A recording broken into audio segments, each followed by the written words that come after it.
Hello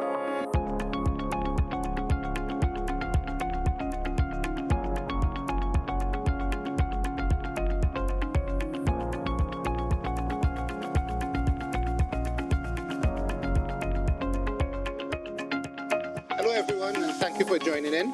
This is Your Health, Your Choice. My name is Dr. Roopnarine, and in tonight's program, we will continue on from where we were left off last week, bringing you some wonderful insights into the world of ophthalmology. My good friend and expert, Dr. Declan Mahabir, consultant ophthalmologist and lecturer at the University of the West Indies, is in studio with me tonight to provide assistance. Tonight, we would take your WhatsApp messages and we will address your calls in the final segment of the program. The numbers should appear shortly at the bottom of your screen, which I think they're appearing now. And so let's go ahead and have a wonderful show, and let's say hello to Dr. Declan Mahabir. Declan, great to have you back. Oh, thanks, Robin. Round two for everybody. I can't wait. Very excited. Great show. Thanks for having me. So, Declan, one of the major areas of ophthalmology that we kind of did not touch on last week, and I kind of brought it up to you after the show, and I think it's really, really important because a lot of my patients suffer from glaucoma. So it's a big part of eye medicine in Trinidad and Tobago. A lot of our patients suffer from glaucoma, and I really need your assistance just to bring that whole concept of glaucoma, the illness and the treatments and so on to life for our patients at home. So, Declan, if you could start off basically by telling us what is glaucoma, what are the causes of glaucoma, and what symptoms do the patients suffer from glaucoma? So if you could just give us a little insight into glaucoma, please. Wow, that's quite a lot, all in one go. But sure, absolutely.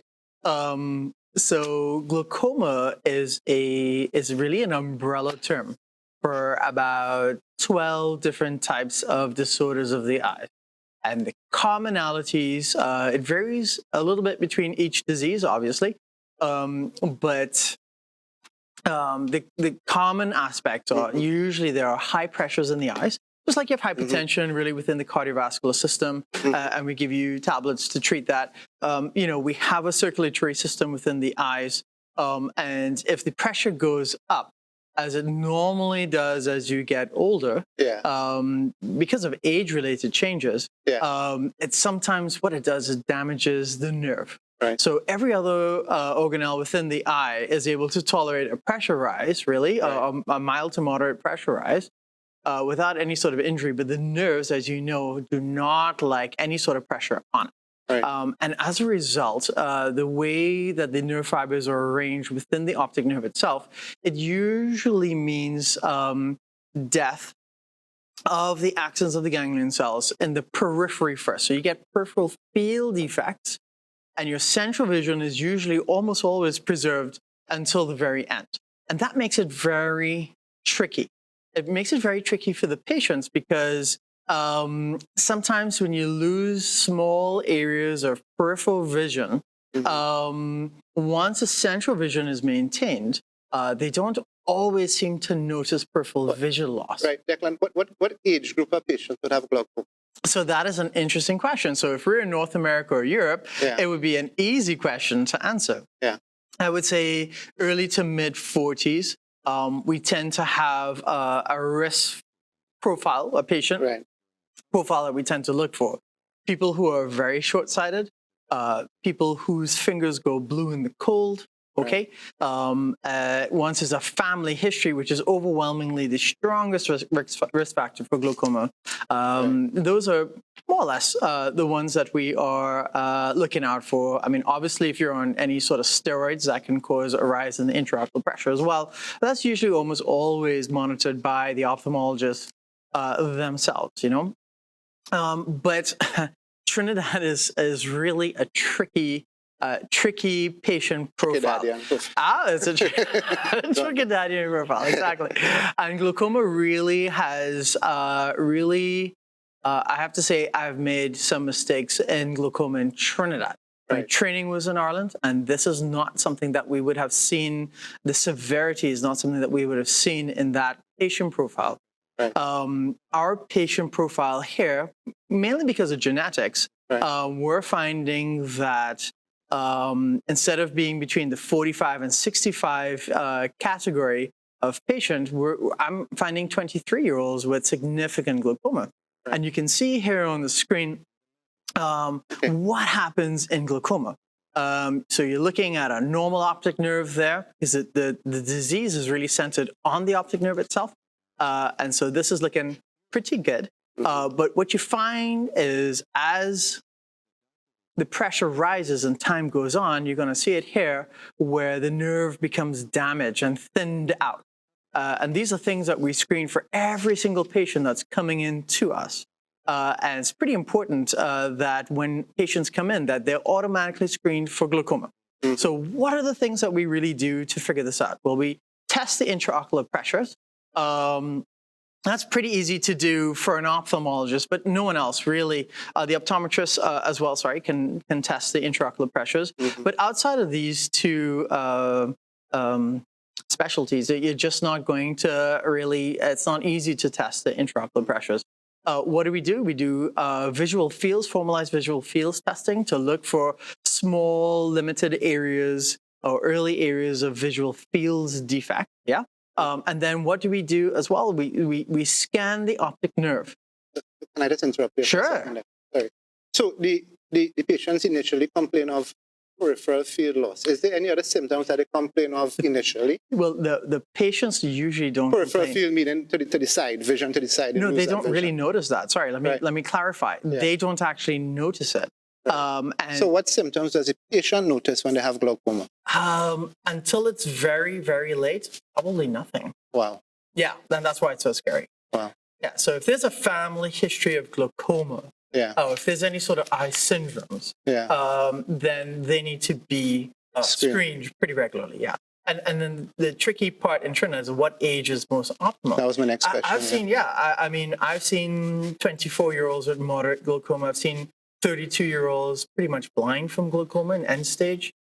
Whereas in most countries, it's starting off at 40, 42, 45, yeah? So it's in its severest form. So it's just a different entity in Trinidad. So if you have to give me a real hardline figure to use with my patients in my clinic, right?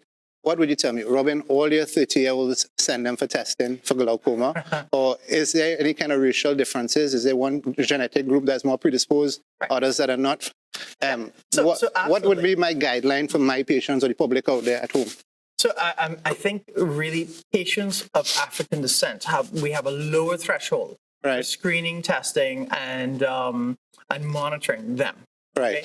So if you're of African descent, definitely we're a little bit concerned. But I had gone through the risk factors already. So just to remind you, a family history of glaucoma is simply speaking the strongest risk factor that we have. And so we're kind of tackling it in the office because once we have a patient with established glaucoma, we start talking about first-degree relatives with them. So we talk about mother, father, brother, sister, and kids. Now, the thing about kids is that, and again, usually with genetic disorders, one of the hallmarks of genetic disorders is that the disease, even though it runs through the family, it usually manifests around the same age. Okay.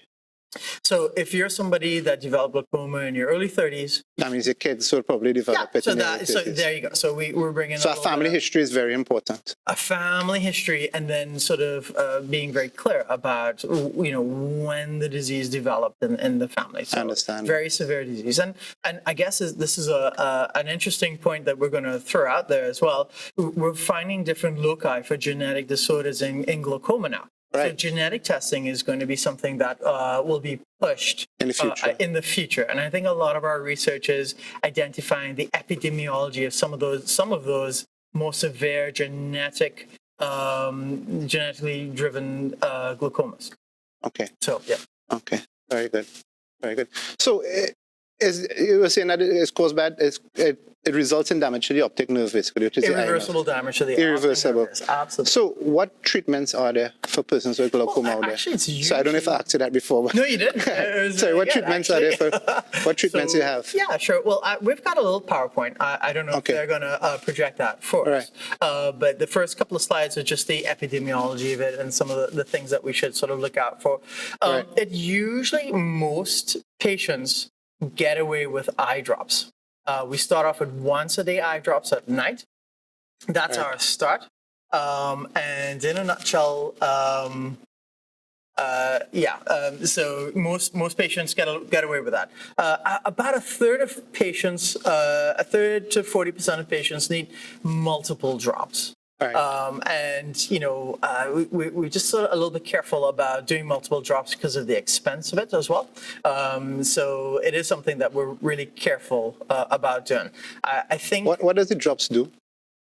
They work in multiple ways. Just so the patients will understand the necessity for taking them. Well, I guess what's really nice. Education about necessity leads to increased compliance. So. Absolutely. So really what happens, so I'm going to go back a little bit to why it really goes wrong for a lot of patients. Yeah. So we have a fluid flow within the eye. So we're producing fluid all the time and we're draining it away. And really, at the age of about 40 or 50, one of the mechanisms that we have for draining the fluid starts tittering out a little bit and essentially stops working. And for a lot of people, they're fine. But for the glaucoma patients, it's not. The pressures are rising. And so the first eye drop, which is the prostaglandin analogs, they actually work by dilating the blood vessels in the eyes, reducing the resistance to flow, and increasing that uveal scleral outflow from the eyes, right, which is the mechanism that we want to address, okay? And that allows a drop in the intraocular pressure. Now, amazingly, so that's to break it down a little bit. So what you're saying basically is the eye drops would increase the capacity of the outflow of the fluid from the eye, therefore reducing the pressure in the eye and reducing the compression of the optic nerve. Fantastic. That's exactly what we're trying to do. And actually, what was really great about these eye drops is that people of African descent tend to have more aggressive glaucoma, but since we've had the prostaglandin analogs, it works better within the African population. So this is something that we really want, in our armamentum for tackling disease in Trinidad. But also, just to touch a little bit, people with diabetes are far more likely to develop primary open-angle glaucoma, but there's a more severe one called angle closure, which I think we're not really touching on too much today. We're talking about less than 5% of the population having any sort of form of angle closure. But they also develop a really severe form of angle closure as well.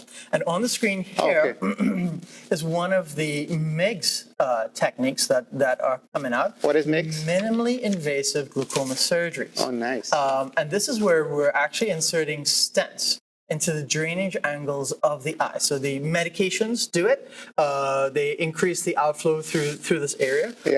And what we've discovered in maybe about the last 10 years, if we put these metallic stents inside the eye. So those two metallic clips, they're the stents? Yeah, they're the stents, Beautiful. Thank you, Joshua. And you can see one being put in right here. Right, and when he comes out, you'll see the metallic stent there left behind. And over on the left, he's putting it again. Another stent. It bleeds a little bit when it goes in because when we put the stents in, it's the low pressure venous system kind of tracks back through it. So we know we're in the right place when we get a minor amount of bleeding. And there you can see it beautifully there, a small metallic stent. And really, this is really exciting. I mean, up until this week, we were getting emails and alerts that how well stents are actually working in terms of reducing intraocular pressure. Sorry, that's a fantastic video you showed us there. Absolutely. But I want to ask you 3 questions to really bring it back to relevance to people at home. Sure. So that's a stent procedure being done for glaucoma treatment. Yes. Is it being done in Trinidad? Yeah. Okay, how long now has it been being done? Well, so the first generation stents have been available for the last 5 years. I think there's a little nervousness about doing it, during procedures when they first come out. Of course, exactly. So the second generation stents have been sort of out for about 2 years. And exciting. I think they're working better. And the second generation stents are working better than the first generation Yes, stents. Absolutely. And they're not dislodging. One of the problems when we put them in sometimes. And how much better is the stents than using the drops for the treatment of, or is that something that people could is that something you could tell us? Like, I mean, do the patients feel better? Do they see better? Yeah, I have to say that once a patient's on monotherapy, that means that they're just on one eye drop. I probably tend to leave them alone. But if you go on multiple drops, If you're on multiple drops, I think you're a candidate for surgery or MIGS. Right. I'm leaving out a category of treatment called lasers as well. So SLT is pretty popularized in Trinidad. What is SLT? Sorry. SLT is selective laser trabeculoplasty. You're going really quickly. I know. Dropping a lot of names that as a GP, I don't even know some of the abbreviations. That's okay. That's no problem. So SLT is? So SLT is where we essentially laser just when you saw the surgery, and we were putting it through this pigmented area called the trabecular meshwork. What we do is we just laser that, right? So a lot of focus is on this area called the trabecular meshwork. So we laser the area, and that's SLT. All right. And then there's something called the cyclo G6, which is really, again, pretty new therapy. And it has a lot of promise as well. What's it called? What's it called? Cyclo G6, that's the name of the machine. It's a machine, okay. So we apply the laser, and what's really nice about the cyclo G6 is that it seems to increase the outflow again, which is what we want. It's the underlying pathology, right? I understand. And it's working. It's working. The percentages are higher with the surgical outcomes in MIGS. Right. But the lasers are working. They're pretty conservative. The risks are pretty low. And it's safe and it works. So when do you decide that someone needs to move from, like, for example, drops to another modem of treatment, for example, the MIGS surgical treatment? What's the decision? What is the hallmark of the decision? Because that is a very complicated question. Again, okay. I mean, so as simple as you could. Absolutely. Explain it. So there's a couple of things that I look at. So now I've been working long enough in Trinidad to see generations come in. So if I see somebody whose parents had a really difficult time, ended up on multiple drops, I tend to move a little bit earlier on them, and I integrate more things like laser. You're more aggressive with your treatment. Laser's a kind of a nice way. So I'll always start with drops, and then I'll offer something like laser. So I have a couple patients like that. Trinidadians are a little conservative, so they don't always go for it, right? Mm-hmm. But if I'm seeing in a normal, as my first-time patient, I'm seeing that one eye drop is working, but not so hot. We're starting a second eye drop. I tend to move on with the therapy. I tend to, involve lasers. I probably would start discussing surgeries and MIGS, which is the stents that we saw earlier in the show. Okay. The final thing that I sort of look at is really their age. Right. If somebody is 20 or 30 years old, and we know our life expectancy is over 85 right now, we have 50 Probably years. more in the immediate future. Absolutely. We have 50 years of life here that we need the vision to You need to preserve their vision as much as possible. Absolutely. So if the life expectancy is more than 20 years, so if I have a patient who's really under 50, 55, I would strongly consider doing something surgical for them. So iSense are pretty new. We have some 2-year sort of evaluation, and it's pretty good. But we still don't know what it would be like at 10 or 15 or 20 years. So I'm a little hesitant to maybe move forward with that. And we have more traditional surgery. So MIGS, or putting in the stents, you can see just takes a couple of minutes. It's pretty easy. I could be done with that procedure in about 10 minutes. Right. But we have bigger procedures, something called a trabeculectomy. Right. And valves are also becoming wildly popular in Trinidad. Wow. And so those take about 90 minutes. I've never really been able to finish a surgery under 90 minutes. Right. So it's a much bigger procedure. There's a lot more to take into account. There's a lot less predictability in terms of the outcomes. Right. But they're bigger, and they tend to work a little bit better, and they last longer. So we can go with that. Good. I think now is a good time to take a little break. Oh, sure. Yeah. You've been going at it for 20 minutes. So. Trying to keep up with you guys. All right. So we'll take a little break, guys. We'll take a little break. We'll be back in 1 minute. That's very good.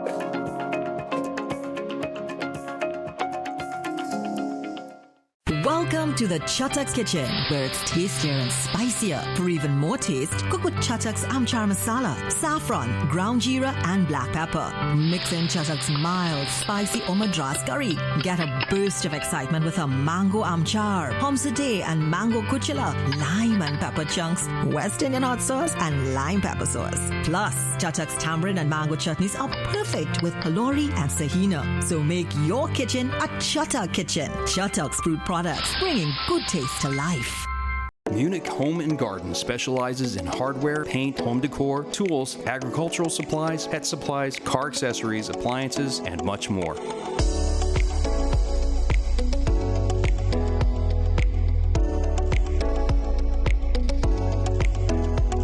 Located at Val Park Shopping Plaza, Atlantic Plaza, Point Lisas, and Eastern Main Road, St. Joseph. Shopping comfort with our well-secured outlets.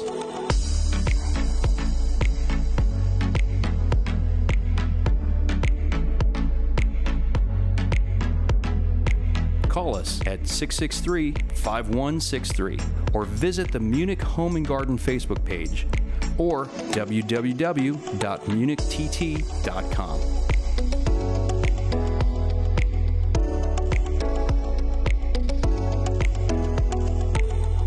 Munich Home and Garden, where we make shopping a fun experience.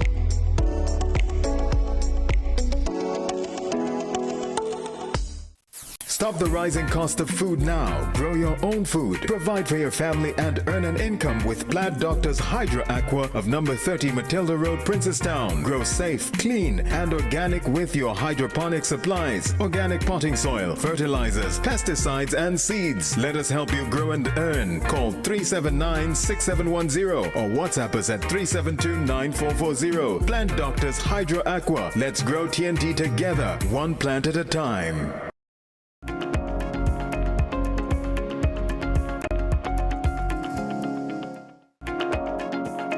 So welcome back, everyone, to our second segment of the program. This is Your Health, Your Choice, and I have Dr. Declan Mahabir, consultant ophthalmologist, with us tonight. And Declan has probably just given us the most intense 20 minutes of ophthalmology that I've ever had in my life. And it's actually going really well and really fantastic. And I just want to remind you all at home that you could WhatsApp or you could text in your numbers, and we'll take the call-in numbers, and we'll take your messages and questions in the end of the at the beginning of the second break for the final segment. So Declan, can you tell us a little bit about, well, I'm going to leave glaucoma a little bit.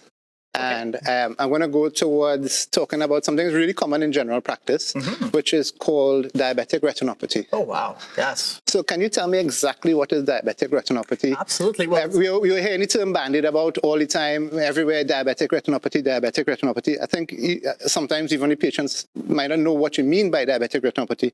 What is it? What does the ophthalmologist see when the ophthalmologist looks in the eye? And how could it be treated? So another intense 20 minutes of ophthalmology. Absolutely, that's a monster topic.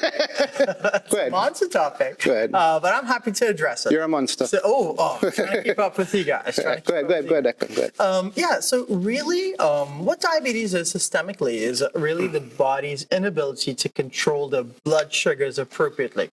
And you think it's a relatively easy sort of problem, but the problem with diabetes is that when the blood sugars are out of control, what tends to happen is you tend to get a lot of vasculopathy or vascular disease, and you tend to get reduction in blood flows and the blood supply, and the eye has got the highest blood flow per square meter than anywhere in the body. It's not the heart, it's not the brain, it's the eyes. And as we see on this video here, it's associated with a number of problems. It's associated with cataracts, glaucoma, and actual disease of the retina itself. And it's broken up into non-proliferative disease and proliferative disease. So non-proliferative disease means that you tend to get some daughter blood hemorrhages, you tend to get vascular leakage and some edema at the back of the eyes. And you can see here the swelling happening within the retinal nerve fiber layer. And so that can actually blur the vision. You get microaneurysm formation as well, aneurysms within the capillary bed. And so these are things that can be quite problematic. And we get fatty deposits called hard exudates and that kind of stuff. Those tend to be relatively easy things to address, or some things that don't need to be addressed. when we get to proliferative disease, we have leaky blood vessels. Yeah. And those leaky blood vessels are really immature blood vessels that the body tries to form to reperfuse the eye because the blood flow is not particularly good. And when that happens, we tend to do injections. So you saw a little clip there where we do injections inside the eyes. Yeah. So we get new blood vessel formation. You can see on the optic nerve, new blood vessels forming there. And then we do the injections, which shut off the signaling. So this is new blood vessel formation right on the optic nerve there. And we tend to laser and inject when this happens. And the thing is, they're very immature blood vessels. They lack musculature. They lack the endothelium. They lack a lot of the mature signs of blood vessels, and they tend to bleed, and that's what happens there. And you're looking out into the ocean, and basically the blood obscures your vision. You know, it's like a blackout. Exactly. Yeah, and this happens all of a sudden. So we see these changes coming up weeks and months and sometimes years before the actual bleed. And so the screening that we do for patients is designed to catch the level of disease where the laser and injections, which you're just seeing on the videos now, are going to be optimized for you to get really good results. So we're hoping to catch a lot of people before vision loss, as usual. Before they develop retinal detachments, which is what you're seeing here on the video. And because when you develop a retinal detachment, the only way to really deal with it is a surgical approach. So minor retinal detachments don't actually need to be addressed in diabetes, but major ones would impair their vision. And if you don't operate within 3 months, there's no chance for visual recovery in a traction retinal detachment. And that's a message I'm trying to send out there to patients, that we really, we're looking for disease, really severe disease. We're trying to prevent vision loss. But if you do get vision loss, the clock has started, and we need to get things cracking pretty early on. And sometimes funny enough, it's a difficult message to get over, that really the same week or next week we need to do surgery. And unfortunately, putting out about $40,000 or $60,000 is quite a bit for people to do on short notice. And that's why diabetic screening is a hallmark of first world countries, because they prevent vision loss. It's been shown to work, and we're able to get the expertise in. We're able to train people off the street, to detect this sort of stuff. And right now, photography is actually done with very large cameras that we take photographs into the back of the eyes. But as you're going to see online over the next couple of years, there's lots of devices through our cell phones. We're going to be able to use the cell phones to examine the back of the eyes with add-on little devices. And so it's going to be almost pretty commonplace that with a device and your cell phone or tablet or your laptop to be able to look into your own eyes and see what's going on. And that's going to be pretty commonplace. There's lots of cheap versions and expensive versions as well for that on the market for a number of years already. So. Right. So someone who has diabetic retinopathy, right? And that what's the time frame between diabetes, or commonly in your experience, right? Between someone having diabetes and developing significant disease and then blindness. So I ran through some of the statistics last week, so really at 10 years, about 75% of people have significant eye disease. So a lot of times, people when they're first diagnosed, the first 10 years, everything goes well. They have no kidney disease, no eye disease, they're saying, doc, my blood sugars are high, but I'm doing good, I'm doing well, I don't need to see an eye doctor. That's really the wrong approach. And a lot of patients pay for that. They pay with their vision, unfortunately. And almost every week I'm seeing people who should have maybe come to me from several years before, okay? But what's really scary is that 40% of all patients, type 2 diabetics, will have some sort of retinopathy at the time of diagnosis. And that's usually because 42%. Could you repeat that, please, a little slower and clearer for everyone to hear this? 40% of newly diagnosed type 2 diabetics have eye disease already. Right. And so that kind of goes back to the whole pre-diabetic concept that even before you're diagnosed with diabetes, you have blood sugars that are fluctuating, moving up and down. You have things taking place in the background before we actually even diagnose you as being diabetic. I think really we're getting better at picking it up earlier on. I think the word's out. People know to screen for this. You can't go into a health center. You can't go to a GP's office. You can't go into the hospital without getting some sort of random blood sugar at the door. And as well blood pressure. So I think we're picking it up a lot earlier. I think what's happening is sometimes patients are told there's an issue. A lot of times if you have a random blood sugar that's a bit high, you'll be sent for a glucose tolerance test, which may take 2 hours. And I'm not sure that patients really follow up in the way that they need to because they feel fine. Can I just take you back to the diabetic retinopathy part of it? Yes, I'm here. In addition to the proliferative part, right? When the patients get a little bit of hemorrhaging, as you showed me on the as you showed our viewers and myself on the video. What is the treatment for that kind of bleeding into the eye? I don't know if you touched on that because you were going a little fast there, but what is it? Yeah, absolutely. Well, we did skim over it a little bit. Traditionally, since the 1950s, we've been doing lasers. So we laser these changes. Really what we're doing is we're lasering the parts of the eye that have poor blood flow. Because they're signaling the areas with high blood flow, good blood flow, to form these blood vessels. And so if we laser the eyes early enough, we win. We win, and we win for quite some time after the laser as well. Great. The second thing that we do, just to finish that for you, is that we are now doing injections. Because we recognize now the signaling that's going on within the retina for these changes, and the injections reverse it. Not only do they reverse it in the space of a couple of hours. So where we're seeing blood vessels day 1, when we inject day 2, they're not even there. They actually disappear. What do you inject it with? Oh, right. Okay. Well, that's quite a bit. Because you're telling us about this fantastic injection. What is the injection? Absolutely. Patients at home deserve to know what the injection is. Yes. Well, that's a very complicated answer. That's all right. Go ahead. Oh, yes. Okay, great. So what a lot of people are getting is bevacizumab or Avastin. And they're monoclonal antibodies. And as you know, monoclonal antibodies have a high affinity. We can program antibodies to have an affinity to anything. It can be a protein, it can be a bacteria, it can be a virus.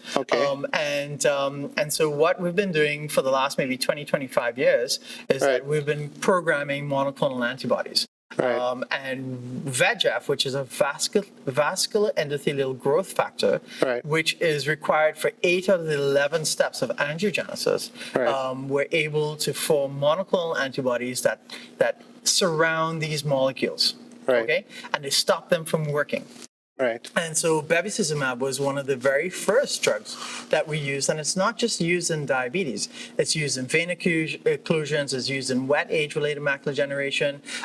These are things that blinded a lot of people when I started training 20 years ago. And during my training, we started using Avastin, and for the first time, we were getting amazing results. We're improving visions within a couple of hours, couple of days. It was just phenomenal. It was a real feel-good factor. Since bevacizumab, we've had a lot of improvements. We've taken the monoclonal antibodies and we've cleaved them into little fab fragments. And fab fragments are smaller, so it starts to penetrate a little bit better. And they have actually improved. And then finally, maybe the third category of drug now that we're using are VEGF traps. So they're larger molecules, and what they have a high affinity, almost 400 times the affinity for VEGF than the monoclonal antibodies. And once the VEGF comes into that as a receptor, it's kind of working like a receptor, it never really lets go of the VEGF. And they're probably one of the more powerful treatments that are available in Trinidad right now. There are other things on the horizon, and I thought we could kind of address that if we have time in this show. You can go ahead and address it one time. Okay, well, we have this category of saying that you're giving us all these amazing new techniques.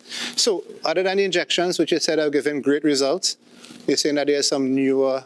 Absolutely. There's a category of drugs called the DARPins, which is abicipar, and that's pretty much approved for age-related macular degeneration. And they're very tiny, but what they've done is, again, cleave the monoclonal antibodies into even smaller fragments and put another molecule that increases the affinity.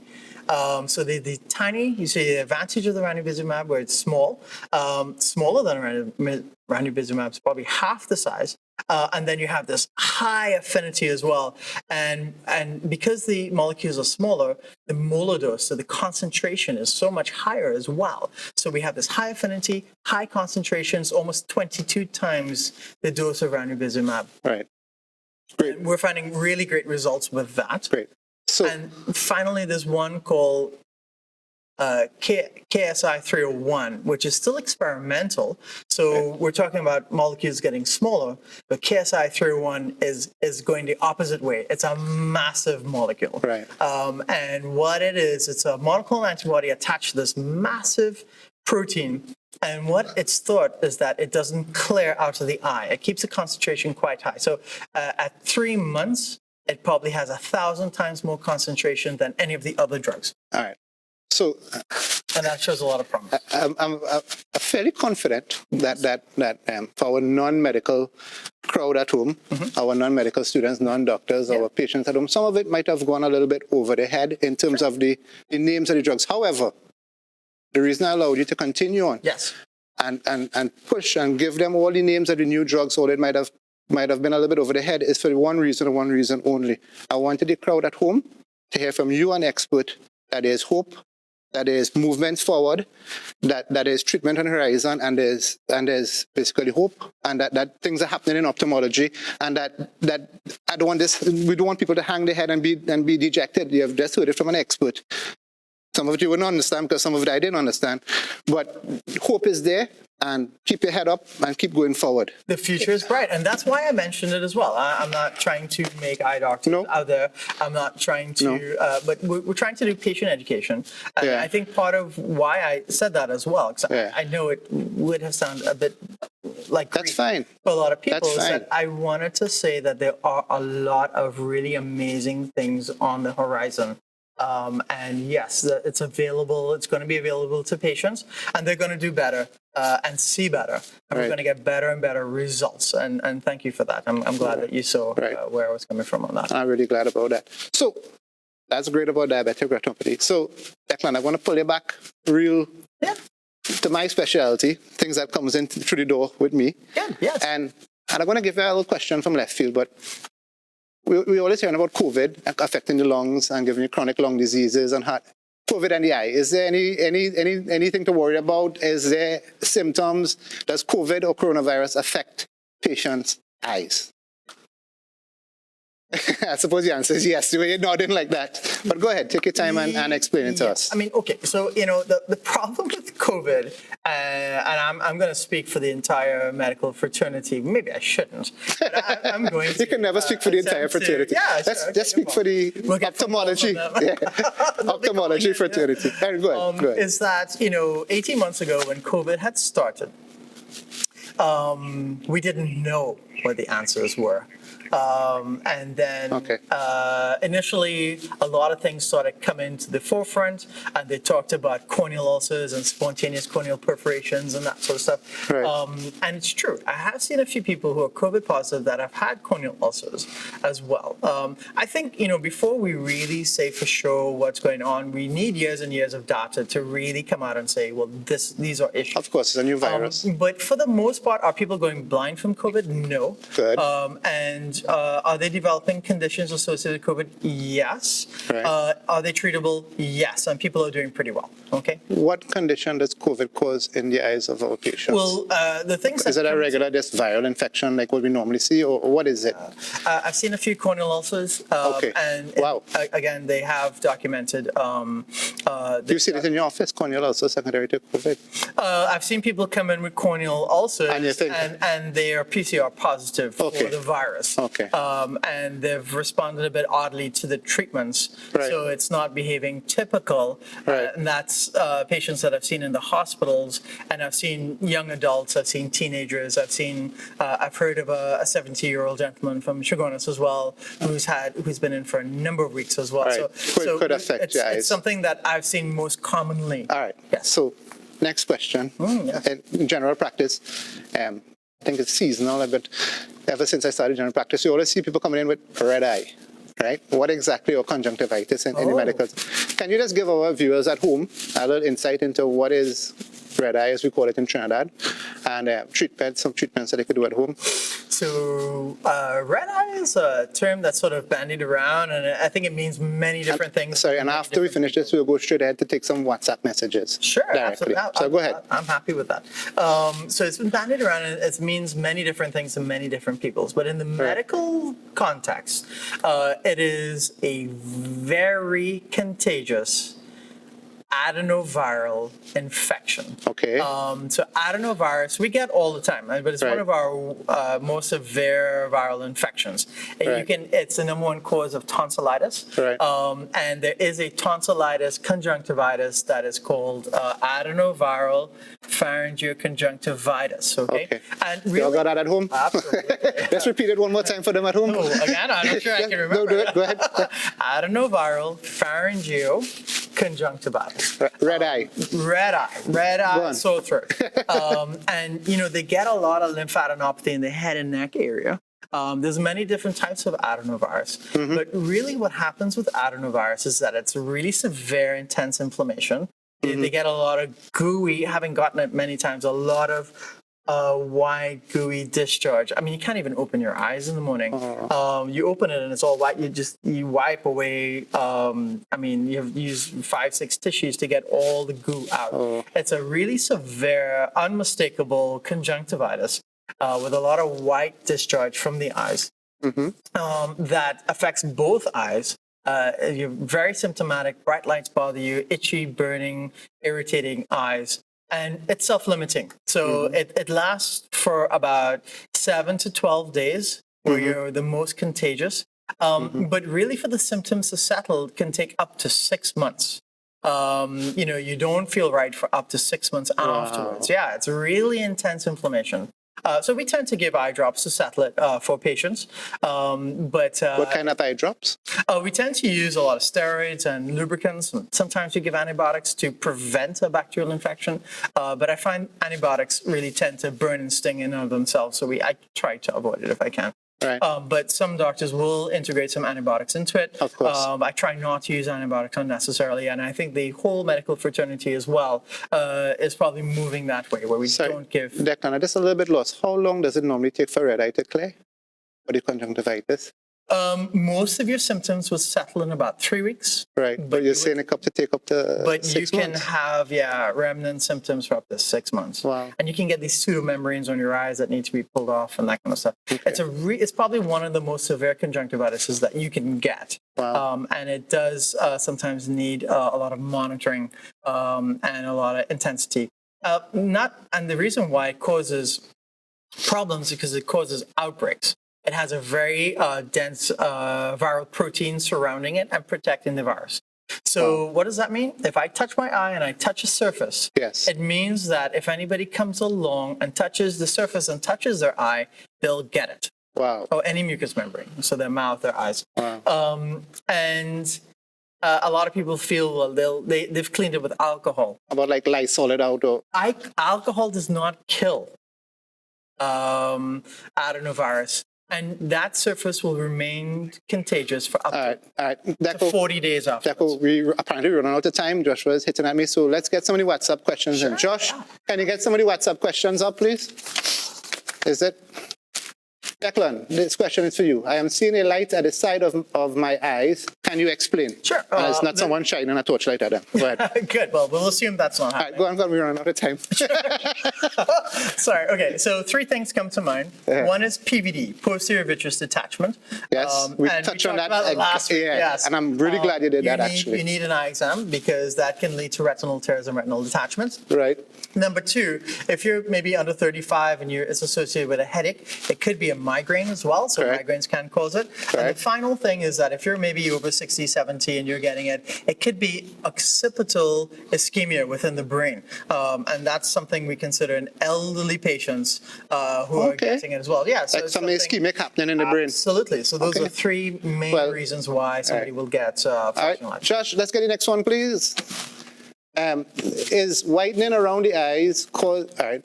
Is whitening around the eyes caused by high cholesterol? That's a question to you. And if my cholesterol levels are where it should be, could the whitening around the eyes go away? So what they're talking about is the cornea, where the cornea meets the sclera is the Yeah. limbus. And Yeah. you can get cholesterol deposits in that area. It's called arcus lipidus and arcus similis. And Right. the physicians just love it.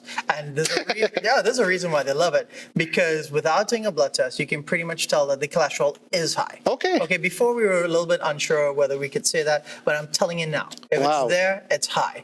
Even if the blood test, even if your cholesterol is borderline, that patient probably needs some treatments, yeah? So Okay. that is, it's irreversible. And there's nothing that we can do to make it go away. So if the patient's cholesterol levels go back where it should be normal, No, it nothing. doesn't go So once your cholesterol level goes high, you can get this. Yeah, it's usually high for a couple of months or years before you get the arcus right. lipidus. So, Josh, is there any more WhatsApp messages? Can you? All right. Is there any? Sorry, Giles. Is there any procedures or treatment for a lazy eye? That's an excellent question. If yes, is this done before a particular age? oh, well, this is another monster topic. But as So- best as you can before we run out of time. Sure. Lazy eye is really where there's a poor development of vision in a particular eye. And the medical term is called amblyopia. And there's many reasons why Lazy eye. amblyopia occurs. It may happen because they're squinting, their eyes are actually in-turning or out-turning, or what we call cocky eye. It's not a term I like to use, but it is associated quite strongly with squints Right. or misalignments of the eyes. And what we usually tend to do is we tend to patch the good eye, Right. force them to look through the good eye, and that usually causes a visual improvement in the poor eye. Okay. Great. Then we treat the underlying problem. So if their eyes are misaligned, we align them. If there's a cataract, we take it out. Right. If there's a ptosis, we lift the eyelid and make sure that they can see through the eyes. So we try to patch Right. the good eye, make them look through the bad eye. Right. And when they've exhausted that, which would be a couple of months or maybe up to a year or two, then we treat the underlying problem. Is this done before a particular age? Oh yeah. Is it done before a particular age? Amblyopia is thought to be reversible up to the age of about 6, 7, 8. But I see now the experts are talking about up to the age of 16. Wow. But you'll have to expect very limited recovery. All right. So the person who after the sent age of in that, 7. it needs to be done until the earlier clock in the person's Absolutely, life. yeah. As soon as we can get it, and we have now right. screening So- in school ages Right. to pick up on amblyopia. Right. Declan, we have another question there on WhatsApp. Have a left eye problem, Go double ahead. vision, something burst out. Oh, can we go back there, Giles? Right. Hold it right Left there. eye out of alignment. Can anything be done?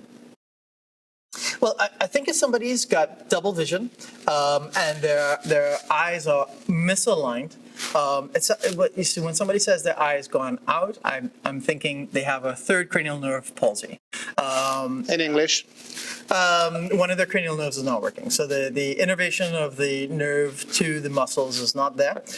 And those electrical problems can be a little bit tricky. But I have to say, depending on the cause, if it's ischemic, it tends to recover after a couple of months, might take up to 6 months. If it's due to some other problem, and this needs to be assessed. These are very, very serious problems. So you need MRI scans, MRA scans to look for aneurysms. You want to look at the pituitary. There's something called pituitary apoplexy that leads to this as well. Right. And these are neurosurgical emergencies. I mean, the risk of death is quite high. So what are you saying to our patients? So you need to see an ophthalmologist, possibly a neurologist, neurosurgeon. You need multiple scans. We need to make sure that don't forget your GP. Your health and well-being. This would be focused. So when we say that, it is through your GP because they're the central point for all these different specialties. And so, it's through the GP that you're going to do this for me. And we need to make sure that you're well and that there's no underlying problems there. But that is the most worrying thing that I can think about. And so that needs to be assessed, yes. Right. Giles, any more questions? Can you tell me if after removing a cataract in the eyes and you develop a blood clot to the back of the eyes, would the injection help? I am 86 years old and diabetic, and that's an excellent question. That's an excellent question. And I'll also tell you, 86-year-old diabetic. Yeah, I mean, you have a great... that's wisdom there. Yes. I was to say you have a great following here. Your healthier choices has definitely got a great profile of patients. Yeah. And so I when I hear blood clots and bleeding, and it can be a little bit tricky. Sometimes diabetic eye disease is driven by cataract surgery. We didn't talk about it, but the messaging system that we were talking about earlier, the cataract surgery can actually exacerbate that messaging system. Yes. And so a lot of times with really advanced diabetes, we tend to do the injections with the cataract surgery to prevent these things. But yes, if it's a vein occlusion or if it's bleeding from the diabetes, they'll do extremely well with something like bevacizumab or Avastin injections. And if that fails, well, we can up the ante, do ranibizumab, do aflibercept. Okay. Brolucizumab is now available in So the it would States. help? Absolutely, it will. All right, Giles, another question, please. On WhatsApp anymore? Great. Declan, you could read that one. Yes, if a patient's cataract is very bad, can you tell if the patient has a retinal detachment? What is the average cost for cataract surgery? Sure. So absolutely. When you have a dense cataract, everything gets a little bit tricky because normally when we assess the eye, which is, I think, one of the reasons why I enjoy ophthalmology, we can see the pathology. You can see the disease. We're seeing diabetic retinopathy, but you can't see kidney damage from the diabetes. That's why pathologists like being pathologists. Absolutely. I can see what's going on. Yeah. And there's been a lot of links now to diabetic eye disease and, for instance, kidney disease, peripheral vascular disease, because we're seeing the changes. And if we see certain changes, we know that it's happening, not just in the eye, but in all parts of the body. So when there's a cataract, we just cannot see the retina. So usually what happens is that we do an ultrasound of the eye, a B-scan ultrasound of the eye, and we can see a lot of the structures. We can see if the retina looks fine. We can see if there's a retinal detachment there, but we can't assess the state of the diabetic retinopathy. But again, with these patients, when I do a cataract surgery for them, if I'm looking at the other eye, I tend to take my cues from the other eye if we can see the fundus. Right. The retina in the other eye. Right. And compare it to what it else. Yeah, absolutely, if it's available. And I tend to do a blind injection as well, because the earlier you get the injections, the better the patients do. And then the cataract surgery exacerbates the diabetic retinopathy. So multiple reasons for doing multiple procedures all at once. And it's pretty easy when you're having cataract surgery to get the injections. Well, it's pretty cheap and easy, and it's fast, and you only really serve to gain. There is one category of patient that I'm concerned about with injections. Go ahead, tell us. Patients who have advanced blood vessel changes at the back of the eyes. When we do an Avastin, sometimes they do progress to a traction retinal detachment, but knock on wood, it has been rare. But again, once we identify the problem, they can move on to having something being done about the traction retinal detachment. So, it's about seeing your doctor, seeing them regularly, being assessed. Average cost of cataract surgery, the society have a price listing that they send out to insurance companies, and I think the average price that is on that document is between $14,000 to $18,000. And it would depend on whether you're getting injections. It depends on the type of surgery that you're getting. Some people use femtosecond laser surgery. I'm not pushing that, but that's going to cost more. It depends on the lens that's being selected for your eyes. We always use FDA-approved stuff, but Right. to talk to your doctor. There's something called Panoptics as well, which is really a superior choice for lenses, and that's going to be about $25,000. Right. Declan, I'm really sorry to keep pushing you, Yeah. but we have some more Push. questions. I want to. Josh, could you put up a next question, please? Can you tell me if tramadol damages your kidneys? Well, it's not really related to ophthalmology. That's a hard question, really. No, I mean, it's. I think too much of anything. Too much will of anything. damage your kidneys and liver. I think paracetamol, because tramadol is a painkiller. Yeah. It's a lower version of morphine. Yeah. So the You want to be careful using it. You want to be very careful. You want to be careful. Yeah. It can be addictive. You want to be careful. It can change your level of consciousness. It Okay. can make you drowsy. But liver and kidney failure is not something that Right. would be high on my list of things that tramadol All right, was. Josh, can we get our next one, please? Not like paracetamol, but Should someone with diabetes take operation for cataract in the back of their eyes? Absolutely. Well, we know that. That's. Well, I think at this stage it should be pretty much a giveaway that it should be done, and it should be done a little bit earlier because we have to monitor the retinopathy, which the cataract stops us from doing. Right. Okay. Right. Also, advanced cataracts means difficult surgery, which means release of more of the messaging system that causes the diabetic retinopathy to become more severe. Right. And so we know that with difficult surgeries, the patient's retinopathy and diabetic retinopathy exacerbates.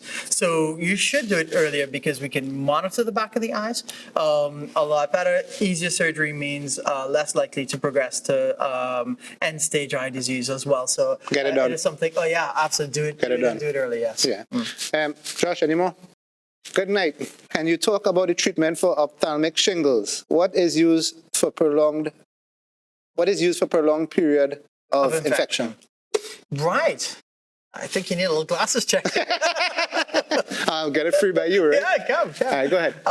Absolutely. So ophthalmic shingles is shingles is really chicken pox that is stored within the nerves in the body, and then just when you're having a bit of a bad day, usually changes in the weather, if you're on oral steroids or some sort of immunosuppressants, or for no reason at all, your immune system's just a little bit on the low side, it becomes reactivated. And it becomes reactivated by spreading along the actual nerve itself. So we have an ophthalmic branch of the trigeminal nerve, which affects the eyes. And generally, people do very well with oral acyclovir 800 milligrams 5 times a day, right? So that's our standard. I have to say, in my training in England and Ireland, I use famciclovir because it's a once-a-day dose, 750 milligrams. It doesn't seem to be available here. Right. And next stop from me on that is Valtrex. Right. That's 2 grams 3 times a day. Right. And that seems to, well, it's certainly pushed as a better solution. But Right. I've had some mixed results with that personally myself. Some people, I think if you, usually we do 10 days of oral antivirals. If somebody is not doing well with 10 days of oral antivirals, and every week is about $1,000 worth of tablets, so 10 days, you're talking about $1,500 worth of tablets, we need to look and see, is there something else going on with the immune system? So that needs to be looked at for them. All right. So, Declan, that hour flew by. First 20 minutes, not so much. Already? No, tell me no. Right. So, well, folks, that's it. I just want to thank Dr. Declan Mahabir. Over the course of 2 hours to tonight's show and the show before, I think we've had a really good exposure to ophthalmology, to understanding of ophthalmology, to what the future brings. I think you actually brought hope. Yes. We might have had to decode some of the hope, but you definitely brought hope for the public. And I would just like to tell you, thank you. I appreciate it. You've helped me and my patients at home a lot. And thank you for bringing ophthalmology to life. It's a difficult subject for the rest of us, but you brought it to life. And thank you very much.